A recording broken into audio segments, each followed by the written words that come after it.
नमस्कार साथियों, स्वागत है आप सभी के पाई क्लासेस यूट्यूब चैनल पे। दोस्तों, आज हम बात करने वाले हैं क्लास 10 का काफ़ी इंपॉर्टेंट साइंस का सब्जेक्टिव क्वेश्चन आंसर के बारे में, जो कि सही प्रश्न आपके गेस किए गए प्रश्न हैं। यानी सही प्रश्न आपके मैट्रिक बोर्ड परीक्षा में आने की संभावना है 100%। तो अगर आप मैट्रिक बोर्ड परीक्षा की तैयारी कर रहे हैं तो इस वीडियो को बिना स्किप किए हुए एक बार शुरू से अंत तक जरूर देखिएगा और इसे नोट कॉपी में लिख कर याद कर लीजिएगा, क्योंकि हम जो बताने वाले हैं वो आपको सिंपल लैंग्वेज में एवं आपके लैंग्वेज में बताएंगे। और अपना लैंग्वेज में लिखने से आपको सब्जेक्टिव में जब भी लिखिए वहाँ पे बोर्ड एग्ज़ाम में, तो अपना लैंग्वेज में लिखिए ताकि आपका जो मार्क्स हो वो अच्छा है। एग्ज़ाम का जो रिजल्ट आता है, यानी एग्ज़ाम के बाद जो रिजल्ट आता है उसमें देखिएगा अधिकांश लोग क्या बोलते हैं, रिजल्ट के बाद क्या उनका रिएक्शन रहता है, यही सुनने के लिए मिलेगा कि हम तो पूरा बनाए थे, नंबर कम दिया। पागल है बिहार बोर्ड, पागल नहीं है। आप अपना लैंग्वेज में आंसर ही नहीं दिए, बनाने के लिए सबको वहाँ बनाता है। सभी बिहार में एक एक स्टूडेंट के पास ये टैलेंट है कि क्वेश्चन पूरा अटेम्प्ट करेगा, लेकिन पूरा अटेम्प्ट करने का मतलब नहीं, उसको सटीक आंसर चाहिए बिहार बोर्ड को। ठीक है, अपना लैंग्वेज में आप दीजिए आंसर, तब आपका मार्क्स उठेगा अच्छा। तो इसका बात किया जाए क्रैश को, देखिए जानते हैं कि साइंस का क्रैश कोर्स स्टार्ट किया गया है, तो इसका PDF हम आपको टेलीग्राम में फ्री में प्रोवाइड करें। और ये क्रैश कोर्स का 11वां वीडियो है। इसका पहले 10 वीडियो ऑलरेडी इस चैनल पे अपलोड किया गया है। अगर आप नहीं देखे हैं तो प्ले लिस्ट में जाके एक बार ज़रूर देखिए, क्योंकि सही प्रश्न आपको गेस किए गए मिलेंगे। इसका PDF आपको टेलीग्राम में भेज देंगे। जो पाई क्लासेस का ग्रुप चलता है टेलीग्राम ग्रुप, उसमें लमसम 630 स्टूडेंट उसमें हैं। तो आप ज्वाइन नहीं किए हैं तो ज़रूर ज्वाइन कर ले। आपको प्रीवीसी के लिए इसमें टेंशन नहीं है। कोई बहुत सारे गर्ल्स हैं जो बोलते हैं सर दिक्कत है, घर से मतलब नहीं ऐड होने का परमिशन मिलता है, तो ऐसा कोई दिक्कत नहीं। इसमें जब भी मतलब कोई भी ऐसा नहीं कि कोई नंबर इसमें से निकाल सकता है। ये इतना प्रीवेसी है कि इसमें जो एडमिन है वही आपके नंबर देख सकते हैं। ठीक है, कोई भी ये नंबर यहाँ से लीक नहीं कर सकता है। तो आप बिंदास होकर इसमें ज्वाइन हो जाए। इसमें आपको प्रतिदिन फ्री में प्रोवाइड किया जाएगा PDF, जो भी सब्जेक्टिव हो, ऑब्जेक्टिव हो, VPI। ठीक है, आपको पाई क्लासेस ऐप को भी डाउनलोड कर लेना है, क्योंकि वहाँ पे 10 क्लास के लिए बहुत सारी सुविधा उपलब्ध है, जो कि आप पाई क्लासेस ऐप को पे देख सकते हैं। वेबसाइट पे जाके प्रतिदिन क्लास 10 का लाइव टेस्ट दे सकते हैं, कि अपना लेवल चेक कर सकते हैं कि आपका एग्ज़ाम की तैयारी किस लेवल तक हुआ है। एग्ज़ाम देखिए, टेस्ट देने से यही पता चलता है कि आपका जो लेवल है एग्ज़ाम का, जो तैयारी कर रहे हो किस लेवल तक है, आपको कितना मार्क्स आने वाला है। तो इसलिए एग्ज़ाम में ज़रूर है, यानी टेस्ट में आप ज़रूर भाग लें। ठीक है, सभी का लिंक आपको डिस्क्रिप्शन में मिल जाएगा। वीडियो के लास्ट में जाइएगा तो नीचे आपको सभी का लिंक मिल जाएगा, पाई क्लासेस ऐप का, टेलीग्राम ग्रुप का लिंक एवं वेबसाइट का। ठीक है, अगर आपको कोई दिक्कत हो तो इस नंबर पर भी आप संपर्क कर सकते हैं, ये मेरा नंबर है। ठीक है, चलिए वीडियो को स्टार्ट करते हैं। आज का पहला जो प्रश्न है आपके सामने है, काफ़ी इंपॉर्टेंट क्वेश्चन है दोस्तों, इसे VVI लगाएगा और लिख लीजिएगा। ठीक है, करा मोतियाबिंद किससे कहते हैं, इसका क्या उपचार है। काफ़ी इंपॉर्टेंट क्वेश्चन है, आपको 2 मार्क्स में, कभी कभी 4 मार्क्स में पूछेंगे, लेकिन अधिकांश आपको 2 मार्क्स में मिलेंगे। ठीक है, तो मोतियाबिंद किससे कहते हैं, इसका क्या उपचार है। इसका सिंपल लैंग्वेज अपना लैंग्वेज में लिखिएगा, लेकिन ये हम अपना लैंग्वेज में लिखे हैं, इसे आप मॉडिफाई कर सकते हैं। मॉडिफाई करके आप अपना लैंग्वेज में बना सकते हैं, लेकिन इसका सेंस जो होना चाहिए यही होना चाहिए। ठीक है, जो हम बता रहे हैं, ऐसा नहीं कि मॉडिफाई किए और जो पूछ रहा है क्वेश्चन मोतियाबिंद आप लिख दिए कुछ और, तो फिर आपका नंबर नहीं मिलेगा। ठीक है, कट जाएगा नंबर, फिर बोलिएगा सर पूरा हम बना के आए, मार्क्स कम आया। तो यही रीज़न होता है, अधिकांश स्टूडेंट में यही रीज़न होता है। तो हम बताते हैं कि आँख के लेंस के पीछे अनेक कारणों से एक झिल्ली सी जम जाती है, जिसके कारण पारदर्शी लेंस के पार प्रकाश की किरणों के गुजरने में रुकावट उत्पन्न होती है। कभी कभी लेंस पूरी तरह अपारदर्शी भी बन जाता है।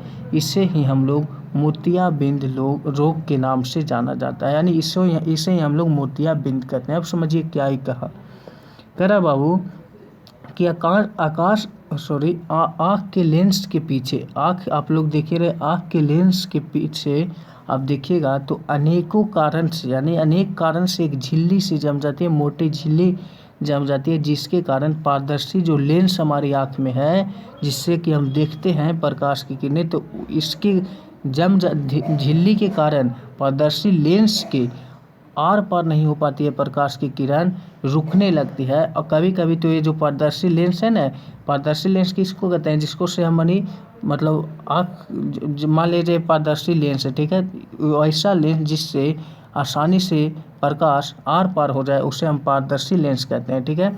लेकिन यहाँ पे कह रहा है कि कभी कभी वह लेंस जो है अपारदर्शी भी बन जाता है। अपारदर्शी मन करने का मतलब है उससे थोड़ा सा भी नहीं प्रकाश आर पार होता है, प्रकाश की किरणें, तो ऑटोमेटिक है कि वो अपारदर्शी ही बन जाएगी।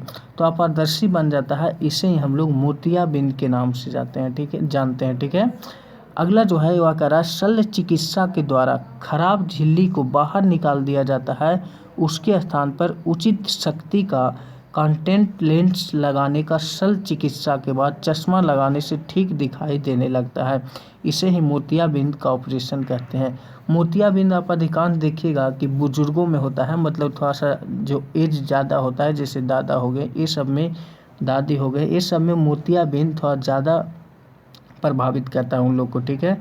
इसका उपचार जो है वही है, देखिए यहाँ से इसका उपचार लिखा गया है कि शल्य चिकित्सा के द्वारा खराब जो झिल्ली होता है, यानी जिस पे परत बैठ जाती है, उसको बाहर निकाल दिया जाता है और उसके स्थान पर उचित शक्ति का कंटेंट लेंस लगाने का शल्य चिकित्सा के बाद, यानी उसमें एक उचित शक्ति यानी अच्छा शक्ति वाला, आप जानते हैं शक्ति को हम लोग पावर बोलते हैं, इसका जो SI यूनिट होता है वो डायोप्टर होता है, ठीक है। तो अच्छा लेंस, अच्छा शक्ति वाला एक लेंस लगा देते हैं और उसके बाद चश्मा लगाने से इसका जो रोग है, मोतियाबिंद का जो रोग है वो ठीक हो जाता है, ठीक है। ऐसे ही हम लोग मोतियाबिंद का ऑपरेशन भी कहते हैं। काफ़ी इंपॉर्टेंट क्वेश्चन है, इसमें आप कुछ मॉडिफाई कर सकते हैं ताकि आपको अपना लैंग्वेज में तुरंत याद, देखिए कोई चीज़ को अपना लैंग्वेज में याद लिखिएगा ना तो तुरंत आपको याद हो जाएगा। तो उम्मीद करता हूँ आप समझ गए होंगे जो हम बताए हो। चलिए अगला जो प्रश्न है यह भी काफ़ी इंपॉर्टेंट क्वेश्चन है, हमेशा आपको मैट्रिक बोर्ड परीक्षा में देखने के लिए मिलेगा। बोल रहा है कि क्षारकों के समान गुण लिखिए। क्षारकों के समान गुण आपको पूछ रहा है। यहाँ से एक और आता है अम्लों के, ठीक है। अम्लों के समान गुण आपसे पूछ देगा, लेकिन यहाँ पे क्षार के आपसे पूछा है तो उत्तर में देना है इसका स्वाद कड़वा होता है। ये आप अम्ल के भी रखिएगा और क्षारकों के भी, ठीक है। और इसका दोनों का अंतर आपको कभी कभी दोनों का अंतर आपको 2 मार्क्स में, या फिर जानते हैं बिहार बोर्ड है तो 4 मार्क्स में भी पूछ सकता है। तो आपको ये दोनों को अंतर भी याद रखना है। आज हम ये बता देते हैं कि क्षारके के समान गुण क्या होते हैं, अम्लों के समान गुण अगला क्लास में लेकर आएंगे कि अम्ल के समान गुण कौन कौन है, ठीक है। अब इन दोनों में अंतर आप खुद बना लीजिएगा। तो इसका जो स्वाद होता है वो कड़वा होता है और यह साबुन जैसा चिकना होता है। क्षार को आप देखिएगा तो साबुन जैसा चिकना होता है और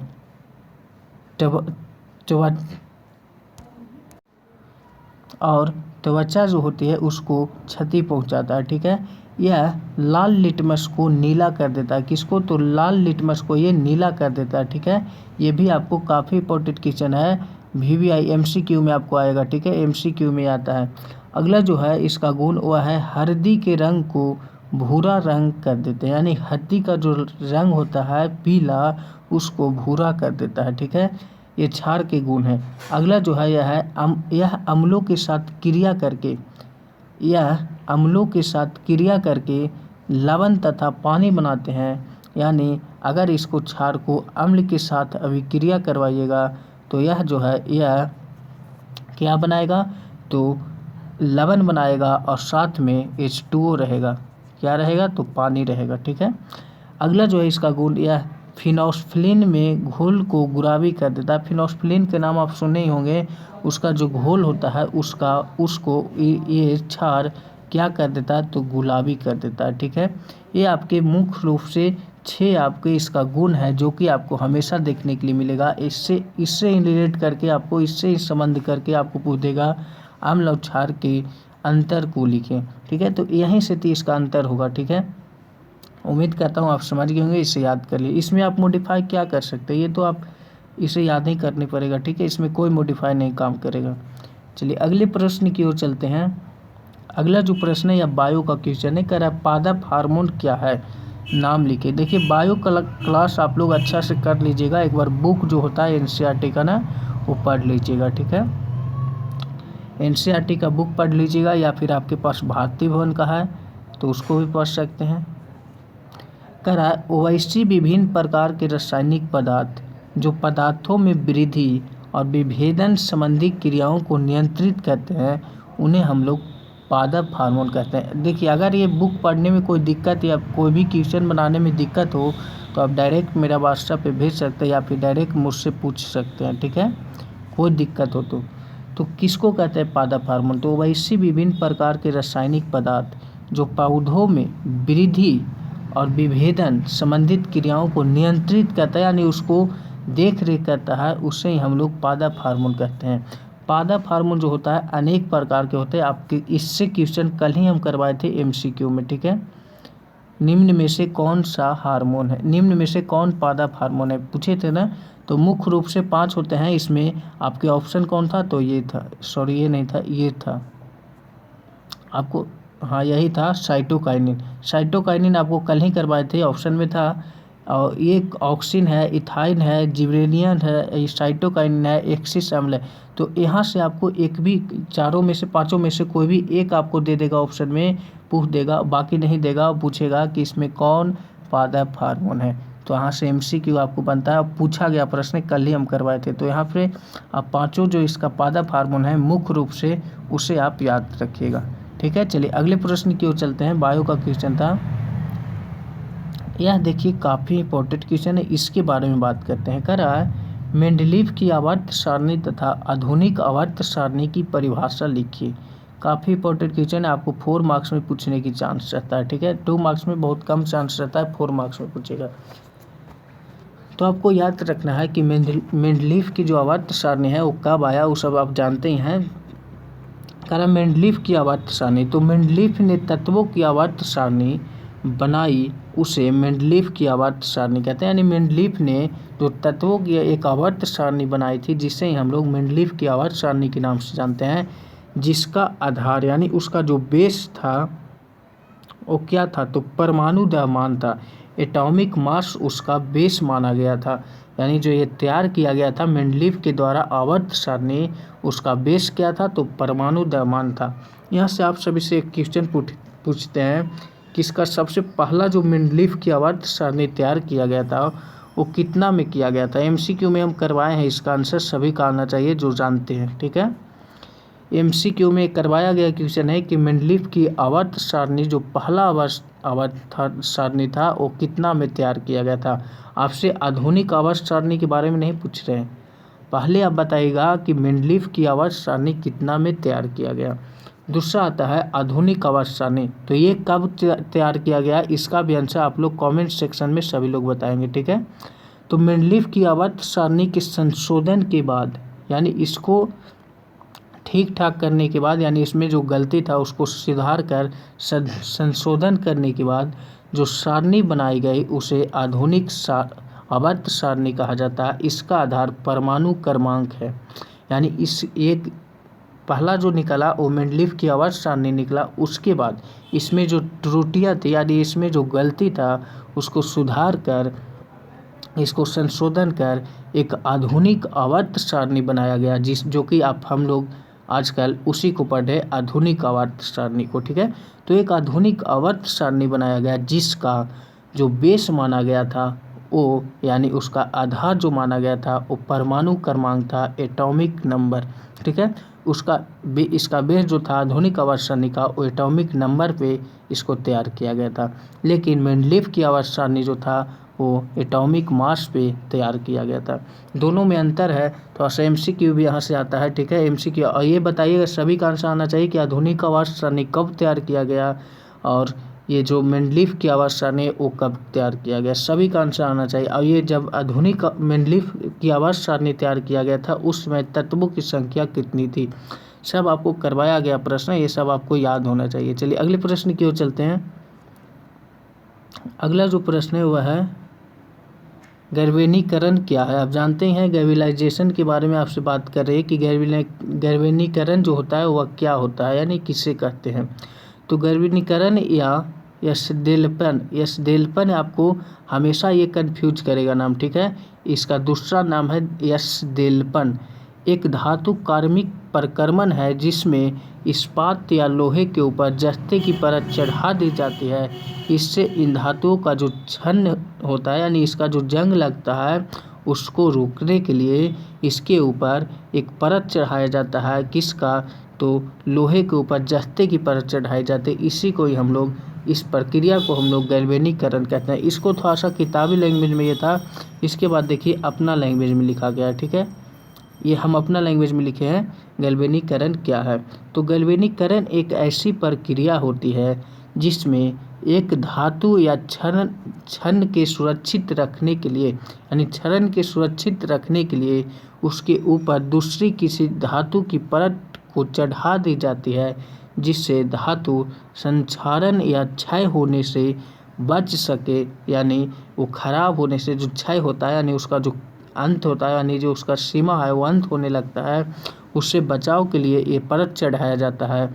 दूसरे कोई धातु का परत चढ़ा दिया जाता है, जैसे कि किसी लोहे का इस्पात या फिर किसी स्टील की धातु के ऊपर किसी जिंक या जस्ते की परत चढ़ाना। इस प्रक्रिया को ही हम लोग गैल्वेनीकरण कहते हैं। ये जो है मेरा लैंग्वेज में है। ठीक है, अपना लैंग्वेज में हम लिखे हैं। अब जैसा आपको अच्छा लगे आप लिख सकते हैं, लेकिन आपका जो मेन सेंस होना चाहिए वो आपको क्लियर होना चाहिए। यही देखिए, यहाँ पे भी हम जो लिखे हैं, बनाए हैं, मॉडिफाई किए हैं, तो इसमें देखने की बात है। देखिए यहाँ से हम क्या लिखे हैं, इस्पात या फिर किसी स्टील धातु के ऊपर किसी जिंक या जस्ते की परत चढ़ाना।